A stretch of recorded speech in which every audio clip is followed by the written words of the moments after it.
ಬೀದರ್ ಜಿಲ್ಲೆಯ ಬಸವಕಲ್ಯಾಣ ತಾಲೂಕಿನ ಮುಡವಿ ಗ್ರಾಮಕ್ಕೆ ಹೋಗುವ ಮಧ್ಯದಾರಿಯಲ್ಲಿ ಭಾನುವಾರ ಸಂಜೆ ಗುಡುಗು ಮಿಂಚುಗಳ ಮಧ್ಯೆ ಬಿದ್ದ ಸಾಧಾರಣ ಮಳೆಯ ಜನರಿಗೆ ನೆಮ್ಮದಿ ತಂದಿದೆ. ಮಳೆಯ ಪರಿಣಾಮ ಗ್ರಾಮಗಳ ರಸ್ತೆಗಳಲ್ಲಿ ನೀರು ನಿಂತು ವಾಹನ ಸವಾರರು ಕೆಲ ಕಾಲ ಪರದಾಡುವಂತಾಯಿತು.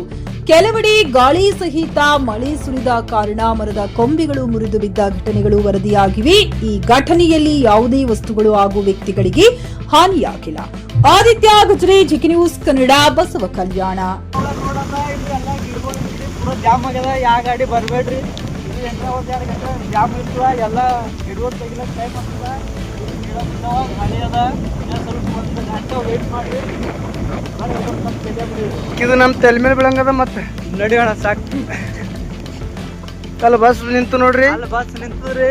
ಒಟ್ಟಿಗೆ ಎಲ್ಲ ಜಾಮ್